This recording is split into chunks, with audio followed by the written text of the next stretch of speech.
make some food. Hey y'all, welcome to Cooking on the Farm. I'm Rachel and today is a crazy busy day. We're actually going to make up a marinade for you.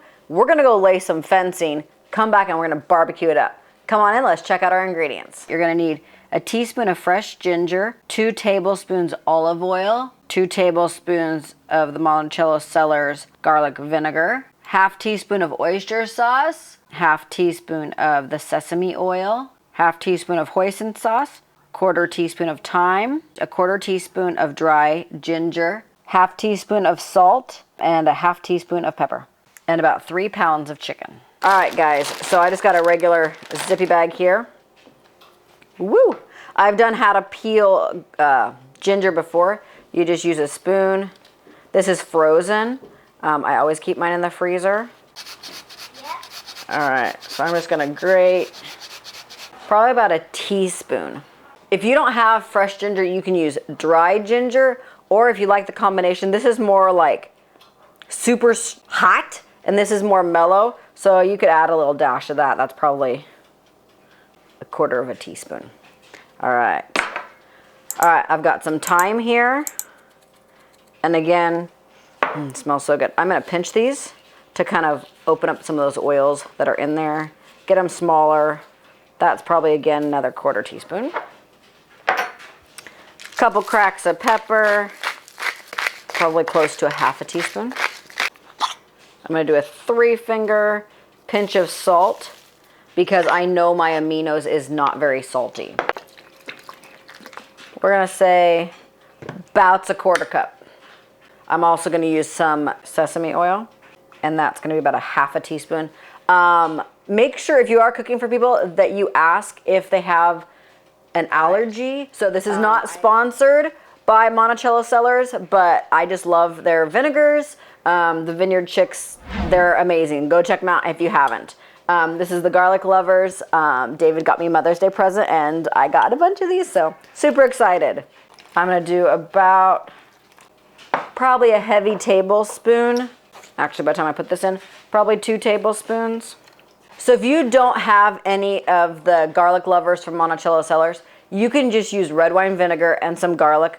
This is just way handier, I'm just saying. If you don't have hoisin sauce, that's cool. You don't have to. This is kind of a sweet flavor. I'm only doing like a half a teaspoon of that on there. Oyster sauce, again, probably about a half a teaspoon. Just a little bit of olive oil. That was about 2 tablespoons. All right, I'm going to zippy my bag back, give it a good shake, and then throw my meat in here.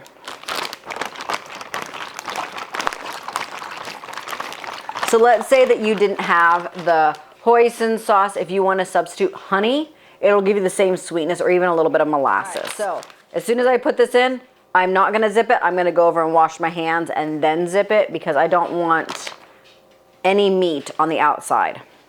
All right, I'm using thighs. That's just kind of what I like to barbecue the most. I know a lot of people like to do the chicken breasts. Do whatever your family likes. Drumsticks, that would be really good with this. All right, guys, my hands are clean. I'm going to close this up. I'm gonna let out as much of the air as possible so that all that marinade can get around that meat. Once I know that it's all out and sealed, I'm just gonna kind of massage it a little bit. And then I'm gonna set this in my fridge. I'm gonna put it on a plate just because you don't know if these seals will break. I've had that happen. We're gonna go out and lay some fencing. I'll send one of the farm boys in. They'll come in, they'll just kind of give it a little tossy-to and put it back on the plate, throw it back in the fridge. Probably do that a couple times. I honestly don't know when I'll be back, guys. So I have done this marinade and left it a half hour. I've done it and left it, you know, 4 or 5 hours. All right, guys, I have my barbecue. It is at 4:30, and it is hot. I'm gonna open these up and just lay them down. I have coals equally all over the whole bottom, so it doesn't matter. Not hot, not cold spots, just it's all the same. All right, and I'm just gonna lay these down. So I can't give you an exact time because you know, breasts are gonna cook different than thighs. So you are gonna have to use a meat thermometer. You're looking for 165 in the center of your thickest pieces. All right, so I'm gonna lay these out and we'll bring you back when we get them all in here. All right, guys, so we had a gust of wind right after we put this on.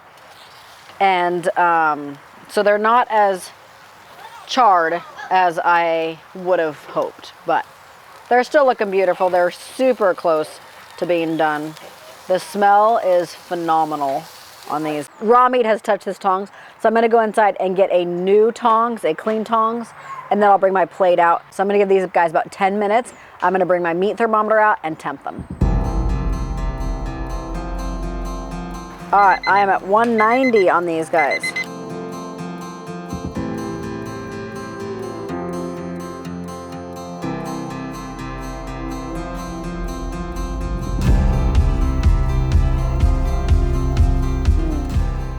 So good, guys.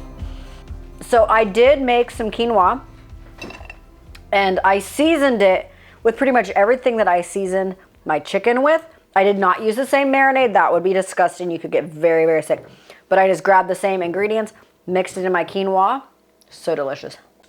So technically, it's not keto, but it's super low carb and it's gluten-free, guys. All right, from my kitchen to yours. See you next time on Cooking on the Farm. Bye, guys. God bless. All right. Woo! Pause real quick. I probably should kill off. I have this little bit left, so we're gonna do, pop the top. Good to the last drop, guys. Ooh, that's the wrong one. Ugh. Right. No, that goes there.